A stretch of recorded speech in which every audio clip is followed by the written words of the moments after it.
Hola, bona tarda. Soc l'Anna del Giroscopi. El Giroscopi som una agència d'estratègia digital que acompanyem empreses de tota mida, de tot tipus, de tots els sectors, en definir com es poden moure i com poden adaptar i treballar amb els seus negocis a través de la xarxa. Avui us volia parlar d'intel·ligència artificial. No des del punt de vista més tecnològic ni un tecnòleg, no. Nosaltres no som una empresa que ens dediquem a desenvolupar tecnologia, sinó que ens dediquem a com aplicar-la i com utilitzar-la per treure un rendiment per les estratègies de negoci. Per tant, aquesta és la perspectiva que m'agradaria explicar-vos avui, sobretot com transformarà o quin potencial té o quines perspectives hi ha perquè transformi els nostres negocis i també quines oportunitats hi ha per a les empreses com les que tenim aquí al nostre territori. Estem molt lluny encara d'algunes coses, però hi ha moltes que ja són realitats aquí i que ja podem començar a pensar com aprofitar. Llavors, el primer punt, comencem pel principi, que és la intel·ligència artificial. La intel·ligència artificial és tota aquella intel·ligència demostrada per màquines, en contrast amb la intel·ligència que demostren les persones o els animals. Per definir un dispositiu com a intel·ligent, diem que és aquell que percep el seu entorn, pren les decisions adients que maximitzen les possibilitats d'aconseguir els seus objectius amb èxit. Com veieu, és una definició força exigent que a vegades no apliquem ni tan sols a la intel·ligència humana. En tot cas, una manera fàcil d'entendre és que en general ho apliquem a totes aquelles màquines que fan funcions cognitives que són les que habitualment associem a la ment humana, com per exemple ser capaç d'entendre coses, ser capaç d'aprendre o ser capaç de resoldre problemes. Per què en parlem ara? No és una tecnologia nova, de fet, qualsevol tecnòleg que sigui especialista en intel·ligència artificial us dirà ui, però això fa molts anys que s'està treballant, que s'està desenvolupant, per què ara torna a ser un tema que surt als mitjans, que es parla en reunions d'estratègia, que es parla en esdeveniments.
Aplicar-nos o actuar com nosaltres o que ens substituiran fins a algun punt i també molt lluny d'aquests cotxes que conduiran sols i aniran tot volant. No es tracta d'això, això sí que és cert que està molt lluny, però sí que és veritat que hi ha avenços molt interessants que estan molt més al nostre abast i molt més a prop del que ens pensem. I ara voldria reproduir aquest vídeo, a veure si me'n surto i no passo a... No. Me'l podeu posar el vídeo? Perdoneu.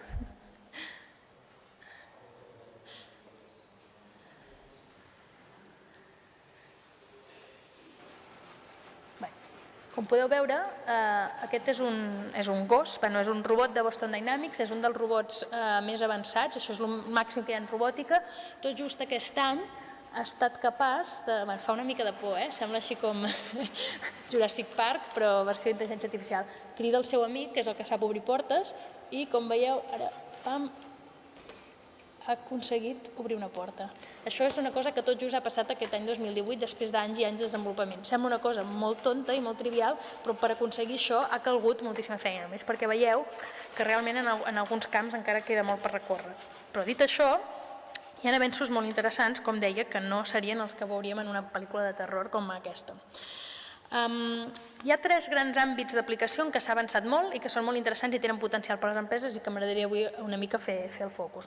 Un d'ells és la visió artificial, que és tot allò que té a veure amb que els ordinadors siguin capaços d'entendre una escena o les característiques d'una imatge o d'una escena tal com ho fem nosaltres amb la vista. Nosaltres amb la vista veiem i processem i generem una informació. Doncs que els ordinadors siguin capaços de veure una imatge i generar informació de la mateixa manera que ho fem nosaltres. Un altre àmbit és l'àmbit del llenguatge, el processament de llenguatge natural, que es diu, que vol dir que puguem interactuar amb ordinadors utilitzant el llenguatge tal com ho fem nosaltres, o sigui, llenguatges amb paraules, amb verbs, amb adjectius, en comptes de llenguatges de programació. I després, el tercer punt és el machine learning. El machine learning, per explicar-ho sense entrar més en tecnologia, són sistemes que són capaços d'aprendre d'ells mateixos i dels seus propis resultats, amb la qual sempre el sistema va millorant. Això és una cosa que moltes d'aquestes aplicacions d'intel·ligència artificial i dispositius utilitzen, de manera que un cop s'ha creat i s'ha programat, el anar-hi carregant més i més dades i anar utilitzant-se més i més, cada vegada el sistema és millor. Abans, per construir un sistema informàtic, necessitaves un expert que et definís les regles i un expert que el programés. Ara, amb el machine learning, la idea és que només necessitis les dades. Ja no et caldrà ni l'expert ni el programador perquè el sistema és capaç d'aprendre ell sol i autoprogramar-se.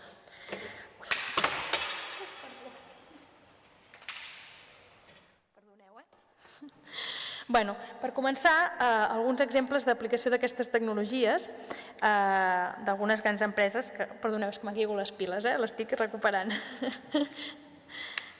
El primer cas és el cas de Facebook. Facebook està aplicant moltes tecnologies d'intel·ligència artificial en el seu sistema perquè saben que, de fet, Facebook és una de les empreses que té més dades del món, llavors saben que ells, de poder explotar això, en poden treure molt de rendiment.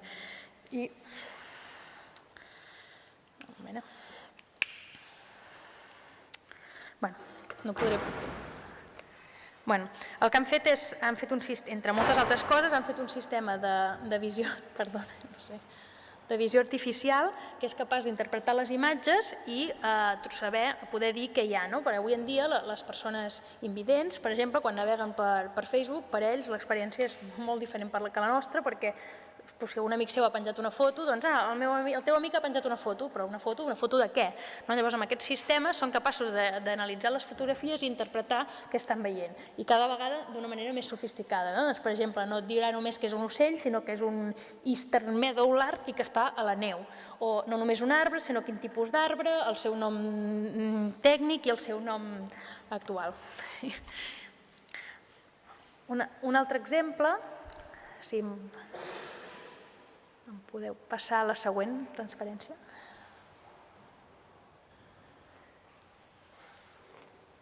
Em podeu passar a la següent, sisplau? Perdoneu.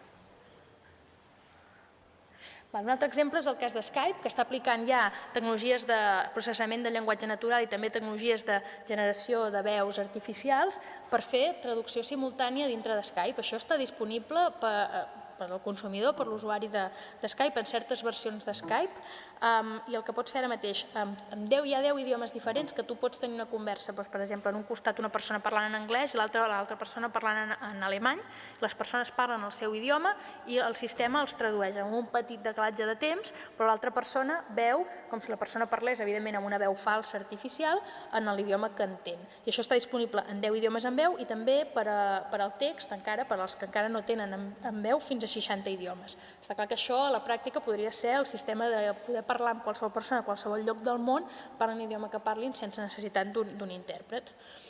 Un altre cas interessant, tenim el 1997, per primera vegada un robot va ser capaç de vèncer un home jugant a escacs. 20 anys més tard, 10 anys més tard, el 2007, no, 20 anys més tard, el 2017, hi ha un error, el sistema AlphaGo va ser capaç de guanyar el senyor Keji, que és el jugador número 1 de Go. És un sistema molt més complex que en el seu moment va ser capaç de guanyar els escacs, utilitza Machine Learning i és un projecte d'AlphaGo, que és de l'empresa DeepMind, que forma part del grup Alphabet al que pertany Google. Com a anècdota, després d'haver aconseguit aquesta gran victòria en el món del Go, el sistema DeepMind s'ha retirat i ara es dedicarà a aplicar tots els aprenentatges que ha fet en Machine Learning i en les seves aplicacions a altres sectors. I després tenim un exemple molt interessant, que és el projecte Hanover de Microsoft, que el que s'han proposat la gent de Microsoft és ser capaços de resoldre el càncer utilitzant tècniques d'intel·ligència artificial. Una de les metodologies que han aplicat és aconseguir recopilar tota la informació que es publica cada any de recerques i de troballes i de noves indagacions que fan els metges al voltant de la recerca científica contra el càncer. Llavors, tots aquests papers, tota aquesta informació nova que es publica, un doctor, per molt que vulgui estar a l'última, és incapaç d'absorbir-ho tot i recollir tota la informació. Llavors, el que han fet és han creat una doctora artificial que li alimenten tots aquests papers i tots aquests estudis que es generen, i aquest sistema és capaç d'interpretar-la, recollir la info, estructurar-la i ser capaç d'aprendre de manera continuada. De manera que estan creant un superdoctor del càncer al qual qualsevol metge, quan tingui un dubte, li podrà preguntar quin és el darrer estatus de la recerca en aquest camp. Dit això, amb la velocitat i potencial d'impacte de tots aquests avenços sorgeixen debats morals, debats filosòfics sobre la naturalesa de la ment, l'ètica de crear éssers artificials amb intel·ligència quasi humana, i de fet tots aquests són temes que la humanitat ha explorat des de fa molts i molts segles a través dels mites, de la ficció, de la filosofia, des de l'antiguitat. És cert que hi ha alguns riscos per la intel·ligència artificial. Hi ha persones que afirmen que, a diferència de les altres revolucions tecnològiques, aquesta és la que ens durà a tots a l'atur. Potser també podem ser més optimistes i dir que és la que ens permetrà fer vacances d'una vegada per totes. I també hi ha d'altres persones, incloses algunes de ben importants, que consideren que la humanitat mateixa pot arribar a estar en perill si no controlem el progrés de la intel·ligència artificial. I Stephen Hawking va dir que l'èxit en crear intel·ligència artificial pot ser el més gran esdeveniment de la nostra civilització, però també pot ser el pitjor, perquè no sabem si ens ajudarà, si ens ignorarà o fins i tot si pot ser el que ens acabi destruint. Dit això, ja ens estem començant a topar amb algunes de les limitacions de la intel·ligència artificial. El primer és que la intel·ligència artificial no és perfecta. La intel·ligència artificial té biaixos igual que la intel·ligència humana, perquè les dades que li servim moltes vegades també tenen biaixos. Un exemple se'l van trobar al Departament de Justícia dels Estats Units, que van crear un sistema i el van començar a implementar i a utilitzar, que els permetia als jutges identificar quins presoners o persones que estaven pendents de condemna tenien més possibilitat d'acabar sent reincidents o no, per decidir si els hi donaven ja les condicionals o no. Què va passar? Que algú es va adonar que aquest sistema, estranyament, era molt esbiaixat. Llavors, les persones de color, en un nombre desproporcionat, sempre acabava sortint el resultat que tenien més tendència a reincidir. O sigui, una mica un tema Minority Report, abans que cometessin el crim se'ls esperava que el tornessin a cometre.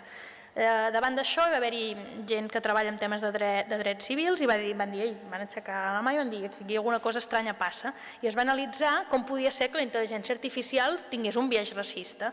Doncs el que van trobar és que, com que les dades que s'utilitzen per alimentar aquest sistema d'intel·ligència artificial per poder preveure si una persona reincidirà o no es basa en arrestos de la policia, que la policia tendeix a arrestar o identificar moltes més persones de color que no. Per tant, les dades de base ja estaven esbiaixades i estava resultant en unes prediccions també esbiaixades.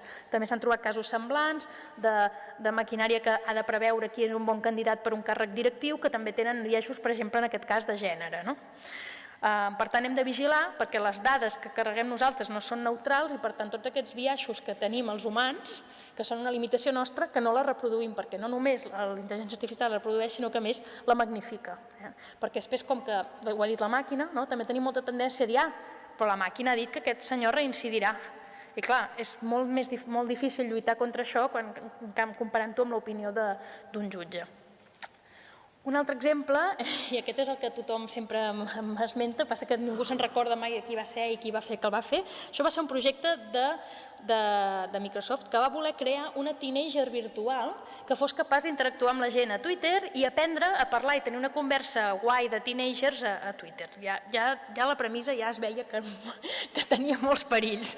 Llavors van fer la TAI, tu li escrivies coses i ella et contestava i anava aprenent del que la gent li deia. Doncs res, en qüestió d'hores ja la tenien dient coses com això i encara d'altres de pitjors. El que passa és que potser pretendre que ella aprengués de conversa amb altres humans és demanar massa dels humans. També hi ha moltes coses que són una limitació per a la intel·ligència artificial perquè estem molt lluny de replicar-les i ser capaços d'estructurar-les, coses que, per exemple, són sentit comú. El sentit comú és molt difícil d'ensenyar-li a una màquina. Coses que sabem però que no sabem que sabem i que no ens adonem, no? O petites coses que som incapaços de verbalitzar o d'estructurar, o, per exemple, heu provat mai de preguntar-li a la vostra àvia quin és el secret dels seus canelons? Totes aquestes coses, a dia d'avui, encara és molt difícil fins que no sapiguem capaços d'estructurar-ho que ho puguem replicar. De totes maneres, també hem de pensar que per què hem de voler demanar a la intel·ligència artificial que sigui perfecta quan la intel·ligència humana està molt lluny de ser-ho. Llavors potser és un error utilitzar els nostres serveis com a base del coneixement que volem crear. Malgrat tot, i ara entro ja en el món de les empreses, sí que és cert que aquests avenços han generat moltes expectatives en el món dels negocis per les possibilitats d'aquestes tecnologies. Moltes empreses comencen a estudiar què poden fer amb les dades que tenen, amb les dades que dominen, quin valor en poden treure, que encara no l'estiguin explotant. I intel·ligència artificial comença a ser una paraula clau que començarem a sentir cada vegada més en les reunions d'estratègia i en els consells de socis. Aquest gràfic d'aquí és un informe del Boston Consulting Group de l'any passat, on es van realitzar 3.000 entrevistes a directius de diversos sectors a nivell global i una de cada 5 empreses van reportar que havien incorporat intel·ligència artificial en les seves ofertes o en els seus processos.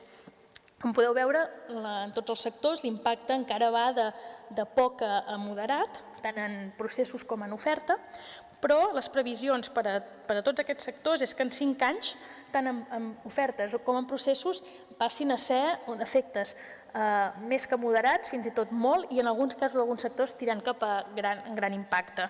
Per tant, podem veure que les empreses sí que esperen incorporar tot això. Dit això, això com m'afecta, quin impacte pot tenir en un negoci aquí i ara, no estem parlant de Microsoft, Google, Facebook, què passa amb les empreses normals, amb les pimes, amb les empreses de sectors tradicionals, com poden treure valor? La primera pregunta és quines dades tenen i com en podem obtenir valor. I aquí us poso alguns exemples que són extrapolables a casos que tenim a casa nostra i que podríeu pensar com aplicar als nostres negocis. El primer de tots és el cas del Dollar Shave Club. El Dollar Shave Club és un club de subscripció de productes per l'afaitat. El més important per a aquesta empresa és mantenir el rati de clients i que la gent no es doni de baixa i que els que es donin de baixa es tornin a subscriure. El que van fer és van analitzar a fons amb un sistema d'intel·ligència artificial totes les altes i les baixes per tal d'adaptar la cadència de missatges i les ofertes que donaven als seus clients i als clients que havien perdut, de manera que van reduir un 60% el churn rate, la pèrdua aquesta de clients, i van multiplicar per 5 el rati en què la gent es resubscrivia, o sigui, un èxit total. Després tenim un altre exemple. Això és un exemple, podem posar el vídeo que es vagi reproduint. Sí. Això és un exemple de... Staples és una marca de productes d'oficina. L'Obestia és una empresa B2B que bàsicament gestiona comandes de qualsevol cosa que pot necessitar una empresa, des de material d'oficina, bolis, als snacks de la màquina de cafès, etc. Llavors el que han fet és han creat un sistema que és un botó amb el qual tu interactues amb llenguatge natural del tipus «Ai, se m'han acabat els bolis blaus» o «Ostres, se'ns ha acabat el descafeïnat», i ell interpreta aquest llenguatge en forma de comanda i la comanda arriba. És un exemple de com la convenience pot aportar-se fins al màxim a través de l'intel·ligència artificial. Aquesta és la versió física amb un botó, però també tenen una versió del botó que és en una aplicació de mòbil, que això al final només t'has de descarregar i la pot tenir tothom. Però la idea és aquesta de poder interactuar amb la companyia i ja ni tan sols haver d'arrossegar, triar el producte i tot, sinó fer les comandes. A més, tu dius, envia'm 100 bolis blaus d'aquells que sempre agafem. Aquí la màquina ja té tota una intel·ligència de totes les teves comandes anteriors que te simplifica el procés.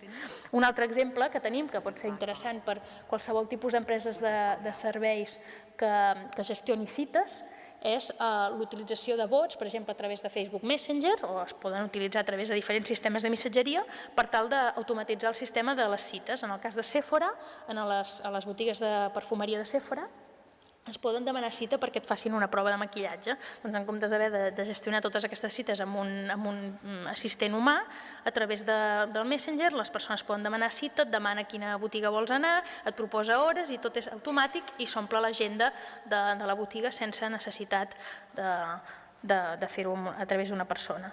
Un altre exemple interessant és el cas de KLM. KLM és una aerolínia que, a més, és una de les empreses que rep més impactes i missatges a través de les xarxes socials. Com us podeu imaginar, gestionar l'atenció al client a les xarxes socials d'una aerolínia és una animalada, ja que reben més de 130.000 mencions cada setmana, 30.000 de les quals són preguntes o comentaris que necessiten contestar. Per poder-los respondre tenen 250 agents de servei que utilitzen tot un software d'intel·ligència artificial que els permet identificar ja quines poden ser les respostes més adients i els hi facilita ja, de manera que és molt i molt fàcil i molt automàtic, propostes de resposta perquè la feina d'aquests agents sigui 10 vegades més ràpida que el que seria si ho fessin tot a mà. Un altre exemple interessant és el tema de la recomanació. 1800 Flowers és una web d'aquestes de l'inici de les .com que van començar dedicant-se a vendre flors online. Ara mateix és una botiga de regals, sobretot d'obsequis, que tu pots anar allà i fer un regal allò que te l'envien per sorprendre una persona, per exemple una caixa de bombons o un ram de flors, etc. Llavors el que han creat és un bot que utilitza el sistema d'IBM de Watson per fer-te recomanacions. Et comença a preguntar a qui volies fer un regal, en quina ocasió, i és capaç de recomanar-te un producte, unes flors, uns bombons, i va ser molt interessant per ells perquè van descobrir que això els permetia vendre molt més enllà de les 4 coses que la gent dona per suposat. Per exemple, van començar a vendre moltes coses d'altres categories més adjacents que no eren les flors, que els costava una mica de treure, perquè la gent entrava a la botiga i vaig a comprar unes flors, però si vas aquí i et deixes recomanar, doncs és més probable que comencis a comprar i et puguin fer cross-selling d'altres coses. Després, un altre exemple és una empresa que fa software per concessionaris de cotxe, que el que et fa és una eina que de totes les dades que tu li pots carregar mira, m'ha arribat un cotxe nou, que és un Seat Panda de color vermell amb tants quilòmetres, doncs tu li carregues en el formulari aquesta informació i ell és capaç de fer-te un redactat d'un cotxe, una molt bona ocasió, el van conduir molt poc, i fa un redactat atractiu, de manera que en l'e-commerce del concessionari és molt més interessant i molt més atractiu i genera moltes més vendes d'aquests cotxes de segona mà. Un altre exemple és la Coca-Cola, que està utilitzant intel·ligència artificial agafant dades a les màquines de vending. El que pretén Coca-Cola és utilitzar les màquines de vending una mica com experiments on tu pots posar molts productes i després recollir dades de què és el que la gent ha demanat. I, per exemple, en alguns països on s'han fet aquests testos han tret alguns sabors que no existien però que la màquina te'ls permetia barrejar i escollir perquè han detectat que hi ha una demanda. I la seva idea és poder incorporar cada vegada més aprenentatge de dades del que la gent està comprant a les seves màquines de vending perquè això pot acabar influint en tota la seva estratègia de desenvolupament de producte en el futur. I per acabar, perquè veieu que realment això ja ho tenim aquí, no sé si vau sentir parlar d'aquesta polèmica en què algú es va adonar que si busques sostenidor al cercador de les fotos del teu iPhone t'apareixen fotos, les fotos que tinguis de gent en sostenidors i en roba interior. La gent es va espantar una mica, com, ostres, Apple està mirant les meves fotos íntimes. Podeu estar tranquils, la bona notícia és que tot això passa en el dispositiu i l'altra notícia, que és bona o dolenta, depèn de com us aprengueu, és que tots els vostres dispositius ja tenen solucions de visió artificial intel·ligent i a més de machine learning, de manera que com més fotos feu, més serà capaç de trobar, no cal que proveu aquesta paraula, podeu provar gos o una altra cosa, o Girona, per exemple, i veureu que les fotos les està començant a classificar intel·ligentment i en el cas d'Apple, a més, ho fa amb un processador dintre del mateix dispositiu. Per acabar, com a empresaris, què podem fer per veure el potencial que poden tenir la intel·ligència artificial per nosaltres? La primera pregunta és, quines dades tenim? On hi ha informació valuosa en el nostre negoci que en podem extreure algun aprenentatge, alguna cosa que ens pot donar valor? Què podem automatitzar que ara mateix no porti gaire per centrar-nos en altres coses que són el nostre core business? Quins processos es poden millorar amb aquesta intel·ligència artificial? Podem oferir noves coses als nostres clients gràcies a aquestes solucions? Hi ha algunes coses que podem potenciar ajudant el servei que ja oferim a través d'humans però empoderant els humans a través d'intel·ligència artificial, com l'exemple que us dèiem de KLM. Llavors, per ser pioners i aprofitar els avantatges de ser els primers a moure'ns en aquest tema, no cal esperar solucions tancades que es facin pel nostre sector, que quan surtin al mercat ja tothom les utilitzarà i per tant no serà un avantatge competitiu, sinó que podem començar a pensar en oportunitats que arribaran a transformar el nostre sector, els nostres processos, la nostra oferta i començar a treballar-hi, encara que sigui a petita escala, per identificar aquestes coses que potser algun dia poden ser un eix de diferenciació per nosaltres i una promesa d'èxit en el mercat. Us convidem a pensar-hi i a compartir amb nosaltres les vostres reflexions. Gràcies.